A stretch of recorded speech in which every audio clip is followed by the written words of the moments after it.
नमस्कार स्टूडेंट्स, आज के लेक्चर से हम लीनियर अलजेब्रा को स्टार्ट करेंगे।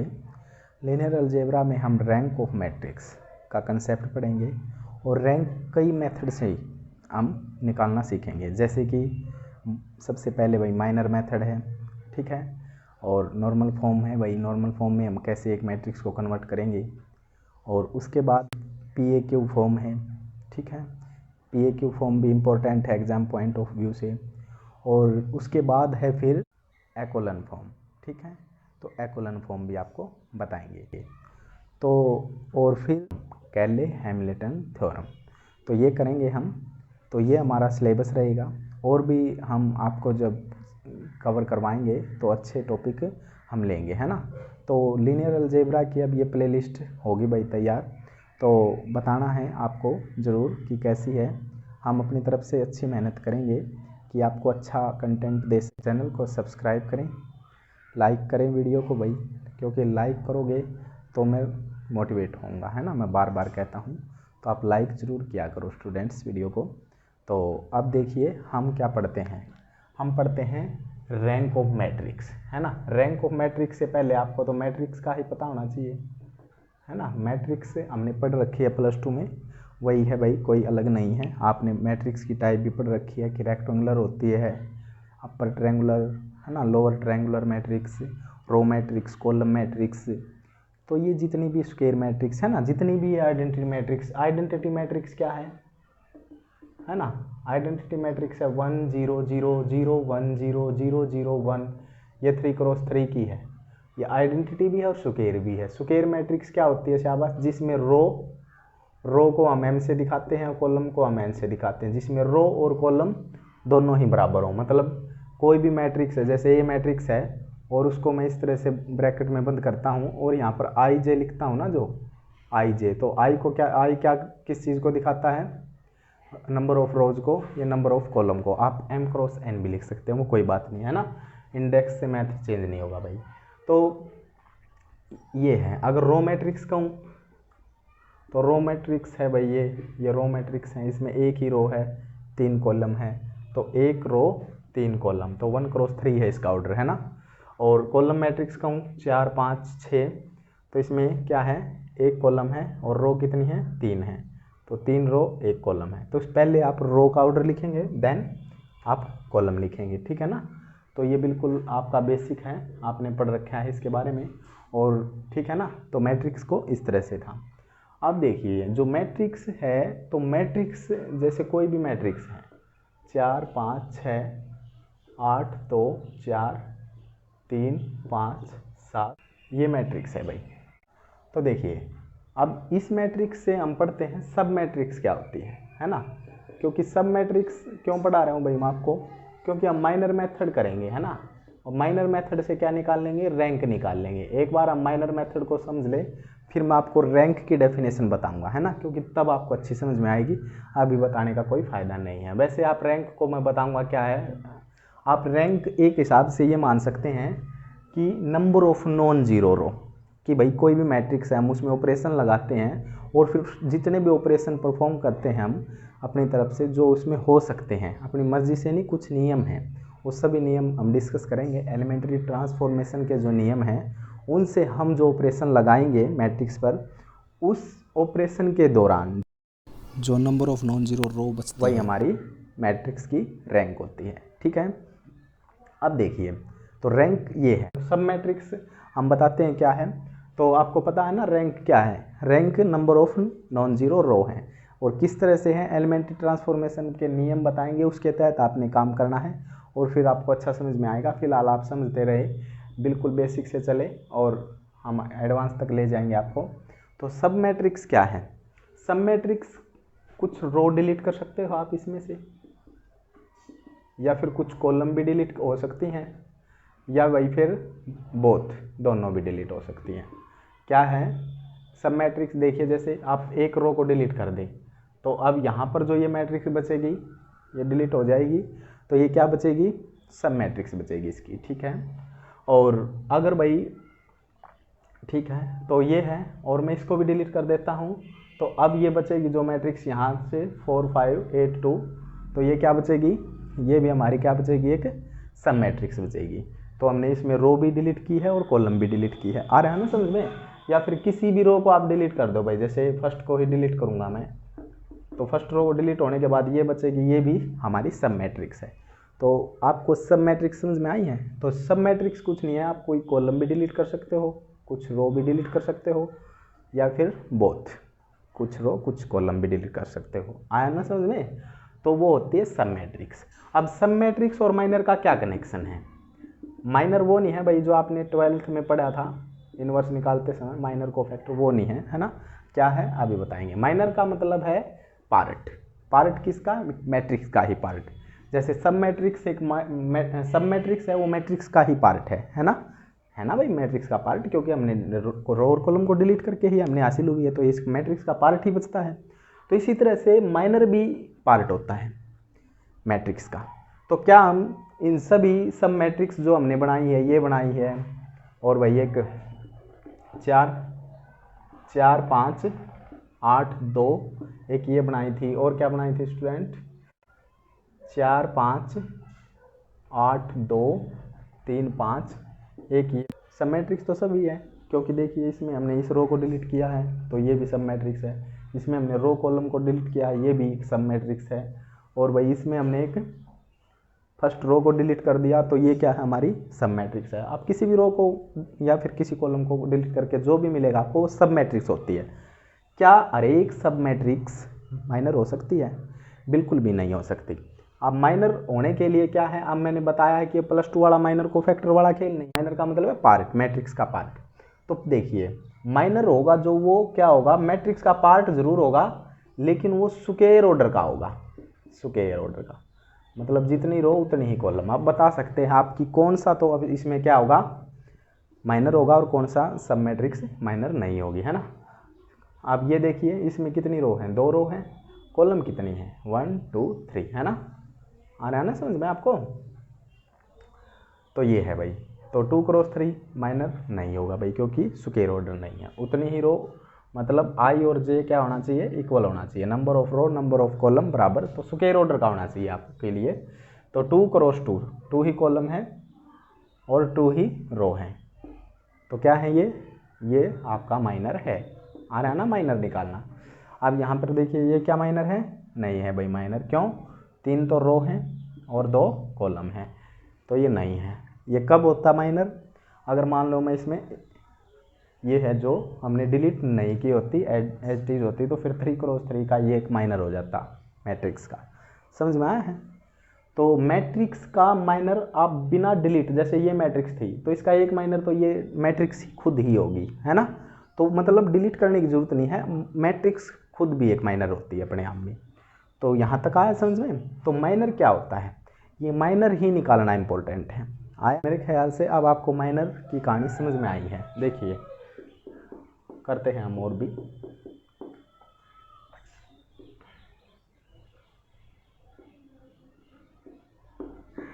कोई भी मैट्रिक्स है स्टूडेंट, ये मैं मैट्रिक्स ले रहा हूँ भाई अपनी तरफ से, कुछ भी ले सकते हो आप, कोई भी अड़क नहीं है।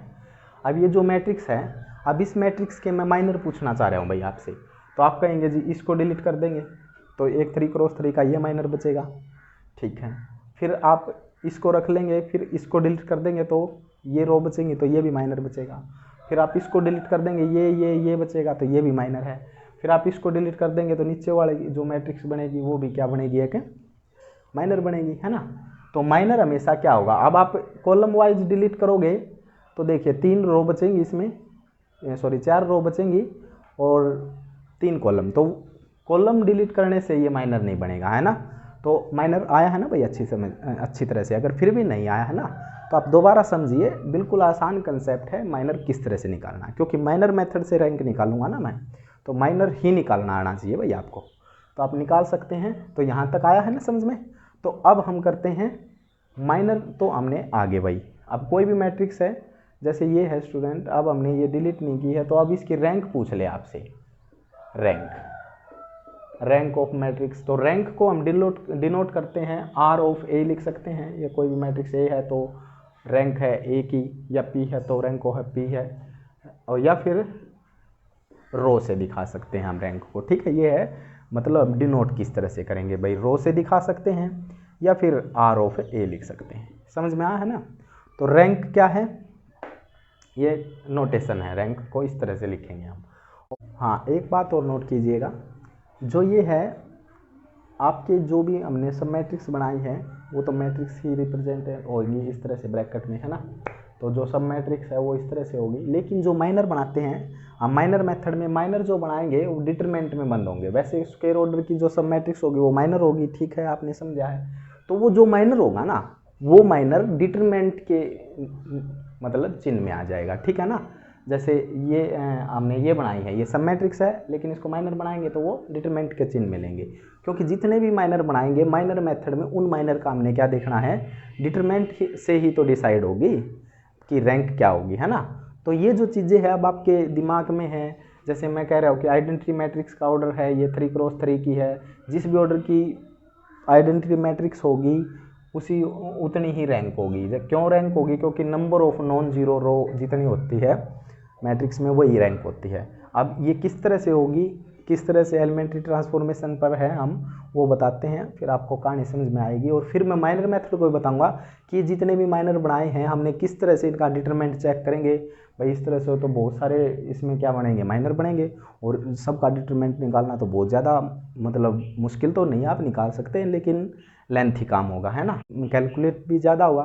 तो इसी समस्या को दूर करने के लिए एलिमेंट्री ट्रांसफॉर्मेशन आपके पास कि भाई आप मैक्सिमम जीरो बनाओ, जितने भी आपसे जीरो बन सकते हैं मैट्रिक्स में जीरो बनाओ, क्योंकि जीरो ज़्यादा हो जाएंगे तो फिर उसको एक्सपेंड करना कितना आसान होगा, भाई कैलकुलेशन बहुत आसान हो जाएगी ना। तो हम जीरो बनाएंगे और एलिमेंट्री ट्रांसफॉर्मेशन का इस्तेमाल करेंगे। तो एलिमेंट्री ट्रांसफॉर्मेशन के नियम आपको सीखने हैं कि आपने क्या करना है और क्या नहीं करना। कहीं आप ये ना कर बैठे इसमें कि भाई मेरे को इस एलिमेंट को जीरो बनाना है तो मैं क्या करूँ, इसमें -1 सब्ट्रैक्ट कर दूँ सब में, यहाँ तो जीरो बन जाएगा फिर ये, तो मतलब ऐसा कुछ नहीं करना है अपना, या फिर जीरो से मल्टीप्लाई कर दूँ, कुछ ऐसा नहीं करना है आपने, ठीक है ना। तो वो नियम है आपने सीखने हैं, फिर आपको पता चलेगा कि क्या कहानी है।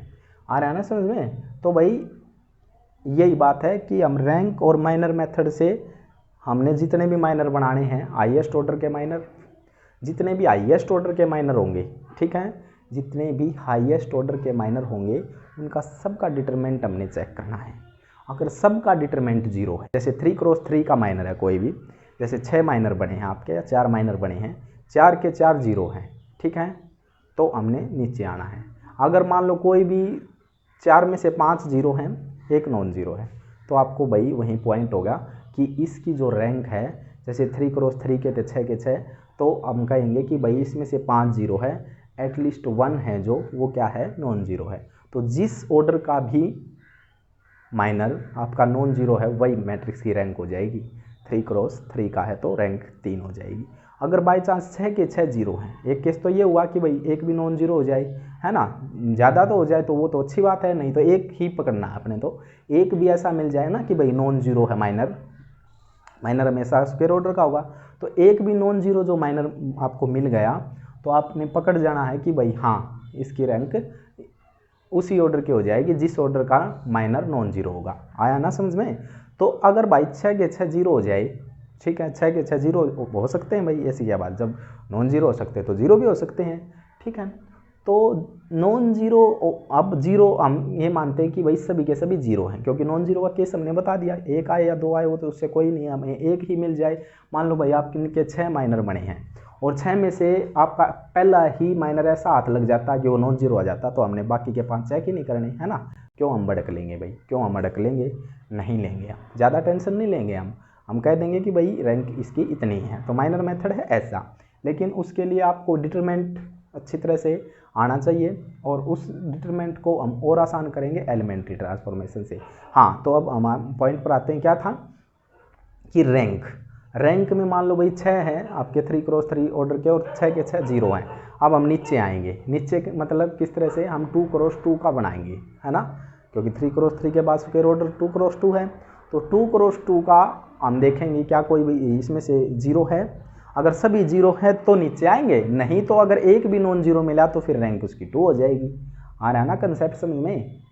मतलब 2x2 का जितने भी माइनर उनका डिटरमिनेंट की बात कर रहे हैं हम, जीरो होने की बात। तो डिटरमिनेंट अगर एक का भी आपको नॉन जीरो मतलब जीरो नहीं मिला, तो वो क्या हो जाएगी, उसकी रैंक उतनी ही हो जाएगी जिस ऑर्डर का भी माइनर नॉन जीरो होगा। ये बात आपने पकड़नी है भाई। अगर बाई चांस 2 क्रॉस 2 के भी सभी जीरो है तो आप 1 क्रॉस 1 का माइनर बनाओगे, मतलब एक ही एलिमेंट, और फिर वो एक तो फिर क्या होगा, नॉन जीरो। मतलब कि कम से कम मैट्रिक्स की रैंक एक तो होगी ही। हाँ, अगर बाई चांस वो जीरो ही मैट्रिक्स है, जीरो मैट्रिक्स ही है वो, तो भाई ठीक है ना। एक हिसाब ये भी बताया आपको कि भाई number of non zero row, मतलब number of non zero row rank होती है मैट्रिक्स की। तो इसमें तो नॉन जीरो एक भी नहीं है, सारी ही जीरो है, तो इसकी रैंक कितनी होगी, जीरो होगी। रैंक कितनी होगी इस मैट्रिक्स की, जीरो होगी। और नॉन जीरो का मतलब क्या है, अगर भाई अब मान लो 0 0 1 है, क्या अभी फर्स्ट रो वन R1 को क्या आप नॉन जीरो कहेंगे, नहीं भाई। एक भी एलिमेंट अगर इसमें नॉन जीरो है ना तो ये फिर नॉन जीरो रो ही है, ठीक है। तो नॉन जीरो अब 2 हो जाए नॉन जीरो या 3 हो जाए, अगर एक भी है तो भी ये नॉन जीरो है। समझ में आया है ना। तो जीरो जब होगी जब कंप्लीट ही जीरो है। तो अब देखिए, अब माइनर मेथड करेंगे और एलिमेंट्री ट्रांसफॉर्मेशन, और माइनर मेथड का बेसिक बताएंगे और देखना भाई। अब माइनर मेथड से रैंक निकालनी है तो उसमें क्या बताया है हमने आपको, हम लिख देते हैं उस चीज़ को कि भाई हम हाईएस्ट पॉसिबल माइनर बनाएंगे। मतलब कि जैसे 3 क्रॉस 3 का है या 4 क्रॉस 4 का भी बन सकता है, जितने भी हमने बनाए हैं, फिर 2 क्रॉस 2 का, फिर 1 क्रॉस 1 का, है ना। तो इस तरह से हमने 1 क्रॉस 1 तक आना है। जितने भी ये हाईएस्ट ऑर्डर का बने हैं तो पहले हमने जितने भी हाईएस्ट ऑर्डर के माइनर हैं उनका डिटरमिनेंट चेक करना है, या तो जीरो आएगा या नॉन जीरो आएगा। अगर नॉन जीरो आया, एक मान लो आपने एक उठाया उसी का नॉन जीरो आया तो रैंक 4 हो जाएगी, ठीक है। अगर फिर जीरो आया, जीरो फिर सब का जीरो आना चाहिए, जीरो एक का जीरो से काम नहीं चलेगा, क्या पता अगले नॉन जीरो। तो आपने क्या करना है, सब का जीरो आए तो नीचे आना है। फिर हम 3 क्रॉस 3 के जितने माइनर हैं उनका डिटरमिनेंट निकाल लेंगे।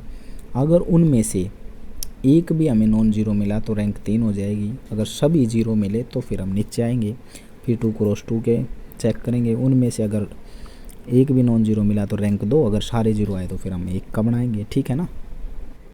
मतलब जिस भी ऑर्डर के माइनर का डिटरमिनेंट नॉन जीरो हुआ रैंक उतनी ही होगी। अगर 3 क्रॉस 3 ऑर्डर है और यहाँ डिटरमिनेंट नॉन जीरो आ जाता है तो रैंक 3 होगी। 2 क्रॉस 2 के जितने भी माइनर बनाए हैं, अब देखिए 2 क्रॉस 2 है, अब 2 क्रॉस 2 में अगर सारे जीरो हैं तो हम नीचे आएंगे। अगर एक भी नॉन जीरो है, मतलब नॉन जीरो है तो उसका मतलब डिटरमिनेंट अगर जीरो के इक्वल नहीं है तो उसकी रैंक फिर कितनी आ जाएगी मैट्रिक्स की, 2।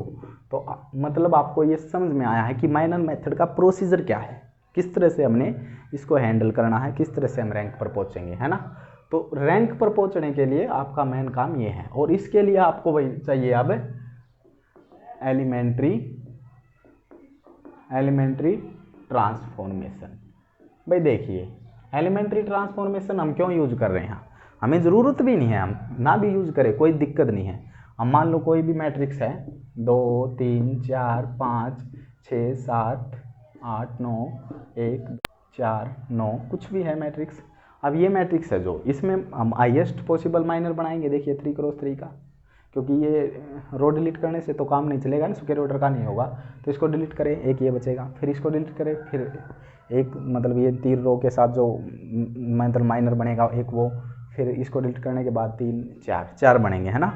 तो ये 4 बनेंगे, तो इन चारों में से जीरो है तो मतलब रैंक इसकी 3 नहीं हो सकती। आया समझ में, क्योंकि इसमें हाईएस्ट पॉसिबल माइनर कितना है, 3 क्रॉस 3 है, 4 क्रॉस 4 तो बन ही नहीं सकता भाई।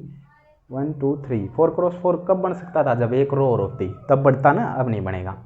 तो इस तरह से है। अगर मान लो अब आपने जितने भी 4 बने हैं यहाँ पर माइनर 3 क्रॉस 3 के, 4 में से सभी जीरो है तो रैंक मतलब 3 नहीं, 3 से कम है, ठीक है। फिर हम 2 क्रॉस 2 के माइनर बनाएंगे। 2 क्रॉस 2 के माइनर कैसे बनेंगे, ये डिलीट हो, मतलब एक ये भी होगा भाई 2 क्रॉस 2 का, ये भी होगा, ये भी होगा, ये भी, मतलब जो भी पॉसिबल है, ये भी, बीच का भी, और फिर ये और ये 2 लेंगे तो ये भी, ठीक है, ये लेंगे और ये, मतलब जो भी होंगे ना पॉसिबल वो सभी होंगे, ठीक है ना। तो इस तरह से रैंक की कहानी है। अब माइनर तो बनाएंगे, लेकिन इतने माइनर का डिटरमिनेंट भी चेक करना एक बहुत बड़ी बात है ना भाई, नहीं होगा। तो इसी के लिए हम एलिमेंट्री ट्रांसफॉर्मेशन, इसमें ज़रूरी नहीं है आप लगाओ या ना लगाओ, मतलब ज़रूरी नहीं है, आप यूज करो या ऑप्शनल है, लेकिन हम यूज करेंगे हमारी सुविधा के लिए। क्यों भाई, क्योंकि इसमें अगर मान लो भाई यहाँ पर जीरो हो जाती है ना, तो हम डिटरमिनेंट की अगर एक रो कंप्लीट जीरो आ जाए तो हम प्रॉपर्टी का भी यूज कर सकते हैं, डिटरमिनेंट का जो हमने 12th में पढ़ी है। तो हम जीरो बनाएंगे, मैक्सिमम जीरो बनाएंगे, तो हमें जो एक्सपेंड करेंगे मैट्रिक्स के डिटरमिनेंट को निकालने के लिए तो वो आसान हमारा ही काम होगा। तो इसलिए हम ऑप्शनल है लगाए या ना लगाए, लेकिन हम एलिमेंट्री ट्रांसफॉर्मेशन को यूज करेंगे। क्यों यूज करेंगे वो आपको समझ में आया है, हमारी सुविधा के लिए यूज करेंगे। ठीक है, देखिए अब एलिमेंट्री ट्रांसफॉर्मेशन का नियम क्या है, किस तरह से लगाएंगे आप। कोई भी मैट्रिक्स है, जैसे ये मैट्रिक्स है, अब इसमें आप जो ये है यहाँ पर एलिमेंट है, यहाँ पर एलिमेंट जैसे 2 है अब, है ना, इस एलिमेंट को हम 1 बनाएंगे। पहली बात क्या करेंगे, इसको 1 बनाएंगे। तो 1 हम कैसे बना सकते हैं, या तो इसी में एलिमेंट, जो भी एलिमेंट 2 है तो 2 से भाग दे दो, 5 है तो 5 से भाग दे दो, 6 है तो 6 से, या फिर कोई ऑपरेशन लगा सकते हैं आप। ऑपरेशन जैसे यहाँ 1 चल रहा है तो आप R1 में ऑपरेशन, तो R1 में ऑपरेशन R1 माइनस R2 लगा सकते हैं। ठीक है, ऑपरेशन लगा सकते हैं। या फिर मान लो यहाँ 1 चल रहा है तो आपने ऑपरेशन क्या हो भाई, आप इंटरचेंज ही कर लो, है ना, कि रो 1 को R2 बना दो, R2 को R1 बना दो। R3 में चल रहा है तो उसको भी रिप्लेस कर सकते हैं। तो ठीक है, 3 तरीके हैं, डिवाइड कर सकते हैं, ऑपरेशन लगा सकते हैं, या फिर हम इंटरचेंज कर सकते हैं। ठीक है, तो ये है। तो यहाँ पर 1 बनने के बाद क्या होगा, मान लो भाई आपने 1 बना दिया यहाँ किसी भी मेथड से, कोई भी एक मेथड है, तो पहली बात सबसे अच्छा मेथड ये है कि भाई अगर पहले से ही यहाँ 1 चल रहा हो तो आप इंटरचेंज कर दें। ठीक है, नहीं तो फिर आप क्या लगा दें, ऑपरेशन लगा दें। मतलब आप डिवाइड भी कर सकते हैं। डिवाइड में क्या होगा, मान लो यहाँ 2 है, यहाँ कुछ और चल रहा हो भाई, वो फिर फ्रैक्शन में वैल्यू आ जाएगी ना, फिर वो थोड़ा कैलकुलेशन थोड़ी टफ हो जाएगी, और उसमें भी कोई दिक्कत नहीं है। दिक्कत किसी में भी कुछ नहीं, आप कोई भी कर सकते हो। तो यहाँ पर 1 बनने के बाद ये अपने नीचे वाले को सभी को 0 बनाएगा और साइड वाले को 0 बनाएगा। ठीक है, हो गया भाई काम। फिर हम 3 क्रॉस 3 के लिए बात कर रहे हैं, या फिर कोई ऊपर भी ऑर्डर हो तो वो भी हो सकता है। यहाँ 1 बनाओ, नीचे के सारे 0, बराबर के भी सारे 0। 1 है तो मतलब ये भी इसी तरह से, अब नीचे और साइड में ये भी अपने 0 करेगा, और इसी तरह से 1 है तो इसके नीचे कुछ नहीं बचेगा, या इसके साइड में कुछ नहीं बचेगा, तो ये फिर किसी को 0 नहीं बचे तो फिर कर देंगे 0। आया ना समझ में। तो इस तरह से हम करेंगे। जैसे यहाँ पर 1 बनाएगा तो ये सारी 0, ये भी 0, फिर यहाँ पर 1 बनेंगे तो फिर नीचे के 0, ये 0। ठीक है ना, फिर यहाँ पर 1 बनेगा तो फिर इसके नीचे है नहीं तो ये 0 होगा। आया ना समझ में। तो ये तो है भाई एलिमेंट्री ट्रांसफॉर्मेशन को हम यूज़ कैसे करें। देखिए भाई एलिमेंट्री ट्रांसफॉर्मेशन के अब क्या रूल हैं, हम किस तरह से इसको यूज़ करेंगे, ठीक है ना, तो वो देखिए। ये बहुत इंपॉर्टेंट है क्योंकि आपको ये पता होना चाहिए कि भाई हमने क्या करना है। ठीक है ना, आप इसको 1 किस हिसाब से बना सकते हैं, 3 तरीके आपके पास। फिर हमने क्या करना है, किस हिसाब से काम करना, वो देखिए। ये है हमारी R1, R2 और R3, है ना। ये है C1, C2, C3। अब देखिए जो ये ऑपरेशन लगाएंगे हम किसी भी रो में, या कोई भी रो, एनी रो एंड कॉलम, कोई भी रोज या कॉलम को हम क्या कर सकते हैं, ऐड भी कर सकते हैं और सब्ट्रैक्ट भी कर सकते हैं। किसी भी रो या कॉलम को हम क्या कर सकते हैं, ऐड भी कर सकते हैं और सब्ट्रैक्ट भी कर सकते हैं। जैसे R1, R2 ये ऑपरेशन अलाउड है। ठीक है, आया ना समझ में। तो रो में रो ऐड होंगी, कॉलम में कॉलम ऐड होंगी। कॉलम है, कॉलम में ऑपरेशन आप ये लगा सकते हैं या सब्ट्रैक्ट कर सकते हैं। तो 2 कॉलम क्या हो सकती हैं, ऐड हो सकती हैं, सब्ट्रैक्ट हो सकती है, बट मल्टीप्लाई और डिवाइड नहीं हो सकती। ये जो पोर्शन है ये नहीं करना है भाई आपने। आया समझ में। तो क्या है, कोई भी 2 रो हैं, ये रो हैं 2, इनमें आप इनको जोड़ सकते हो, घटा सकते हो, आपकी जो आपने मतलब जो आपकी रिक्वायरमेंट हो आप कर सकते हो। लेकिन अगर आपकी रिक्वायरमेंट कुछ ऐसा है कि भाई उसको डिवाइड देने से काम चलता है 2 रो को, वहाँ पर बेशक से आपका 1 बन जाता है या फिर कुछ भी बन जाता है, लेकिन आपने डिवाइड और मल्टीप्लाई अलाउड नहीं है 2 रोज की या कॉलम की। आप ये ऑपरेशन नहीं लगा सकते कि R1 में ऑपरेशन लगाया R1 भाग R2, या मल्टीप्लाई कर सकते इसी तरह से कॉलम में, तो नहीं हो सकता ये काम। ठीक है, तो एक तो है वही नियम ये, ठीक है। और दूसरा नियम क्या है, आप किसी भी रो को, किसी भी रोज या कॉलम को क्या कर सकते हैं, इंटरचेंज कर सकते हैं। ये ऑपरेशन लगा सकते हैं कि R1 और R3 को मैं इंटरचेंज कर लूँ, कॉलम को रिप्लेस कर सकते हो आप किसी को भी। ठीक है, क्या है, एक मेन नियम है, इससे ही अटैच करके पढ़ेंगे। तो देखिए रो या कॉलम है, रोज या कॉलम में हम क्या कर सकते हैं, किसी भी कांस्टेंट को, एनी कांस्टेंट, किसी भी कांस्टेंट को डिवाइड कर सकते हैं और मल्टीप्लाई, मतलब डिवाइड और मल्टीप्लाई कर सकते हैं, लेकिन यहाँ पर ऐड या सब्ट्रैक्ट नहीं हो सकता।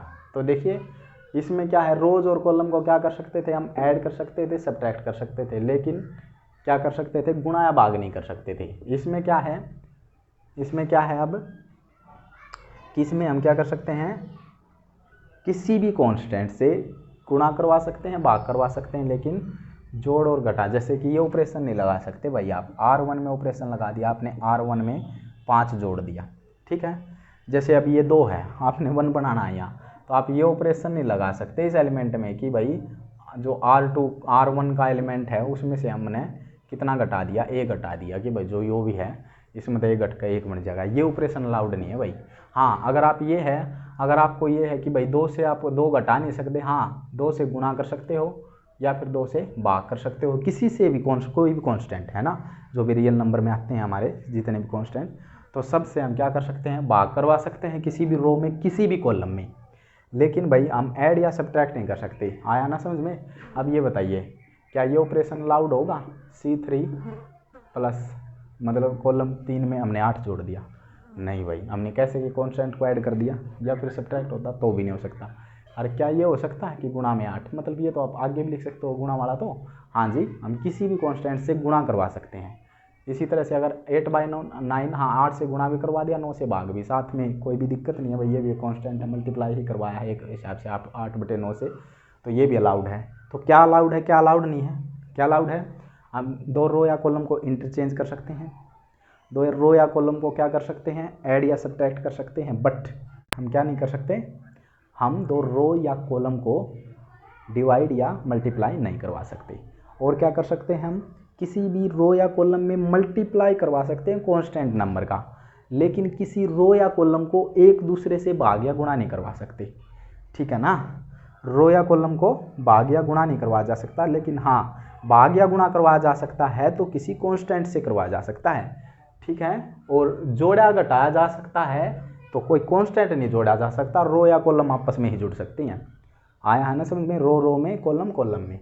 तो ये है हमारी कहानी, ये है हमारे रूल। इन रूल को फॉलो करके भाई आप जो भी ऑपरेशन लगाओ और जितने भी जीरो बनाओ, फिर आपका पहला काम एलिमेंट्री ट्रांसफॉर्मेशन है, तो इसको कंप्लीट कीजिए, मतलब इसको आप जीरो बनाने हैं। अब हम करेंगे इस पर एक सवाल, फिर माइनर बनाने हैं, है ना। पहले हम एलिमेंट्री ट्रांसफॉर्मेशन को लगाएंगे।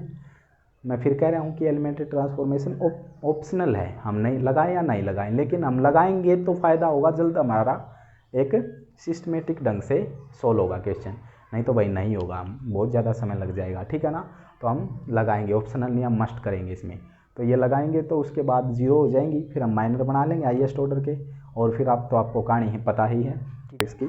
तो ये चीज़ें आपने समझनी हैं। फिर भी कोई समस्या है तो कमेंट बॉक्स आपके लिए ही है, आप हमें बताएं, ठीक है ना, क्योंकि आपके बताने से ही हमें पता चलेगा भाई, और आपके लिए ही है ये कंटेंट, तो आपको इससे लाभ लेना है, और चैनल को सब्सक्राइब और वीडियो को लाइक ज़रूर करना है, ठीक है। देखिए, तो देखिए भाई, अगर आपको ये नियम समझ में आए हैं तो कुछ ऑपरेशन लिख रखे हैं हमने, इनमें कुछ गलत भी ऑपरेशन है और कुछ ठीक भी ऑपरेशन है, तो बताना है कि आपने कौन सा ठीक है कौन सा गलत है। देखिए, क्या ये ऑपरेशन ठीक है, चलो इसको बाद में देखते हैं, यहाँ से स्टार्ट करते हैं। क्या ये ऑपरेशन ठीक है, इसमें क्या कर रखा है कि R1 में ऑपरेशन लगा है और R1 और R3 को इंटरचेंज कर रखा है, तो 2 रोज आपस में क्या हो सकते हैं, इंटरचेंज हो सकती हैं, है ना, या कॉलम्स भी इंटरचेंज हो सकती है, लेकिन कॉलम कॉलम में से ही होगी, रो रो से ही होगी, तो ये ठीक है भाई, अलाउड है।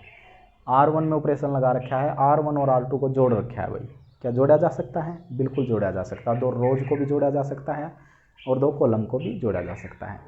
क्या सब्ट्रैक्ट किया जा सकता था, किया जा सकता है, ये भी ठीक है। और भाई R1 में कॉलम को जोड़ रखा है, तो ये तो गलत है ना, क्योंकि कॉलम में कॉलम जुड़ेगी, रो में रो जुड़ेगी, तो ये गलत हो गया। अब ये देखिए, R2 में ऑपरेशन लगा और R2 में 11 ऐड कर रखा है, नहीं भाई, रो है तो रो ही ऐड कर सकते थे, कोई R1 या R3 इस तरह की, लेकिन एलिमेंट को ऐड नहीं किया जा सकता, तो गलत है इस हिसाब से।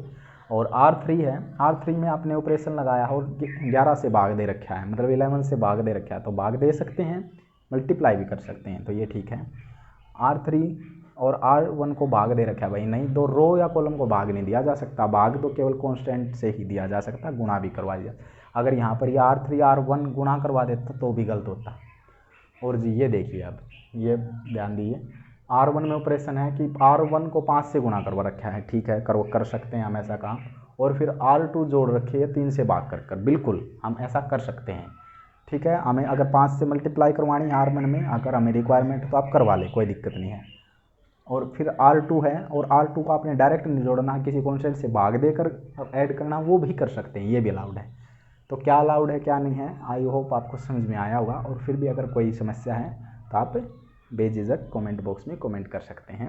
अब देखिए भाई, जैसे कि अब आपको ये सारी चीज़ें समझ में आई हैं, ठीक है ना, अच्छी तरह से समझ में आई हैं ये कि भाई हमने एलिमेंट्री ट्रांसफॉर्मेशन के क्या नियम हैं, किस तरह से हम कौन सा ऑपरेशन अलाउड है, कौन सा ऑपरेशन अलाउड नहीं है, आपको अच्छी तरह समझ में आई है। अब देखिए हम जस्ट इसमें क्या बताएंगे आपको, देखिए ध्यान से देखिए एक बार।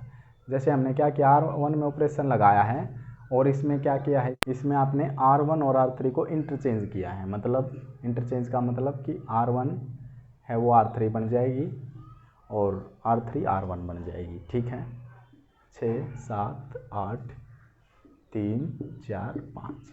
अब देखिए ये एक ऑपरेशन है जो कि अलाउड है, और ये ऑपरेशन जो लगेंगे एलिमेंट्री ट्रांसफॉर्मेशन, तो एलिमेंट्री ट्रांसफॉर्मेशन आने के बाद मैट्रिक्स में इक्वल का चिन्ह नहीं रहेगा, इक्विवेलेंट हो जाएगी। इक्विवेलेंट मतलब कि एक जैसी हो जाएगी। कोई भी ऑपरेशन आप इसमें फिर आप ऑपरेशन लगाओगे, वो भी इसकी जो नई मैट्रिक्स आएगी अलग आएगी उसमें एलिमेंट, तो वो भी एक इक्विवेलेंट मैट्रिक्स होगी। तो इसमें क्या है कि मतलब कोई भी ऑपरेशन लगाने के बाद ये और ये मैट्रिक्स क्या हो जाएंगी, इक्विवेलेंट हो जाएंगी। जैसे अब मैं इसमें कोई भी और भी ऑपरेशन लगाऊं कि जैसे R1 में जैसे 1 बनाना है, तो फिर जो मैट्रिक्स आएगी वो भी इक्विवेलेंट आएगी इसकी।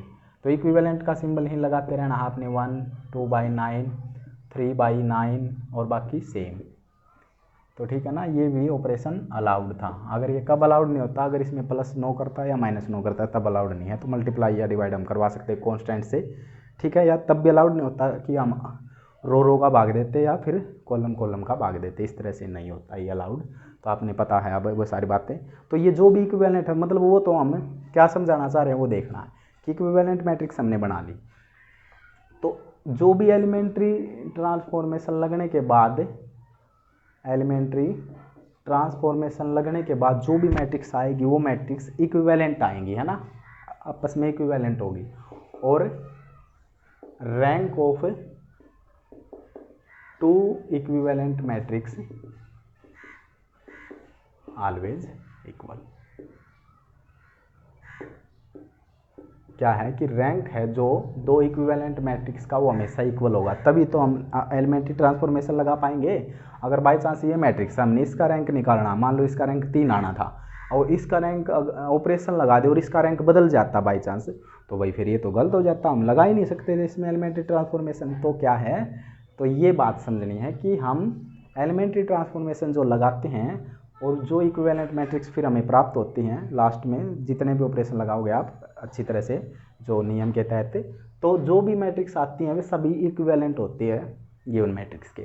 और जितनी भी इक्विवेलेंट मैट्रिक्स होती है उनका रैंक हमेशा क्या होगा, इक्वल है। आप किसी का भी रैंक निकाल ले, इनमें से इसका भी 3, जब इसका 3 आना है तो सबका ही 3 आएगा।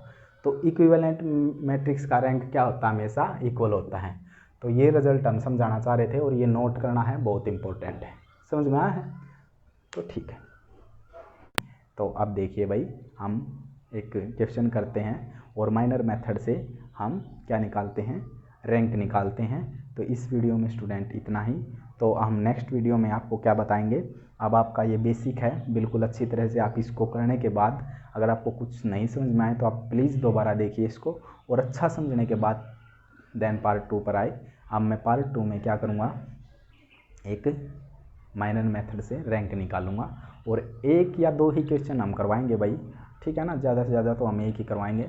और उस क्वेश्चन को ऐसा पकड़ना है आपने, और ऐसा ही हम कोशिश करेंगे कि 1 ही क्वेश्चन से आप पूरी एक्सरसाइज को ख़त्म कर दें, है ना। ऐसा ही होगा बिल्कुल अगर आप ध्यान से पढ़ेंगे, क्योंकि कंसेप्ट ज़रूरी होता है। हज़ारों लाखों क्वेश्चन करने से कुछ नहीं लाभ होता। अगर आप कंसेप्ट से अगर आपका कंसेप्ट अच्छा है तो 1 ही क्वेश्चन आपका बहुत क्वेश्चन को सॉल्व कर सकता है। तो कंसेप्ट को समझिए, कंसेप्ट क्या है, कंसेप्ट इज़ द पावर, ठीक है। तो कंसेप्ट में शक्ति है, तो ध्यान से समझिए। अब हम नेक्स्ट वीडियो से क्या करेंगे, माइनर मेथड का एक सवाल करेंगे जिसमें हम रैंक निकालेंगे। तो फिर रैंक की डेफिनेशन क्या होती है, अभी तो हमने आपको जस्ट आइडिया ही दिया है, और प्रॉपर डेफिनेशन हम नेक्स्ट वीडियो में क्वेश्चन करवाने के बाद आपको लिखवाएंगे कि क्या होती है। फिलहाल इस वीडियो को बताना कि कैसी लगी, और लाइक और सब्सक्राइब करना ना भूलें। धन्यवाद।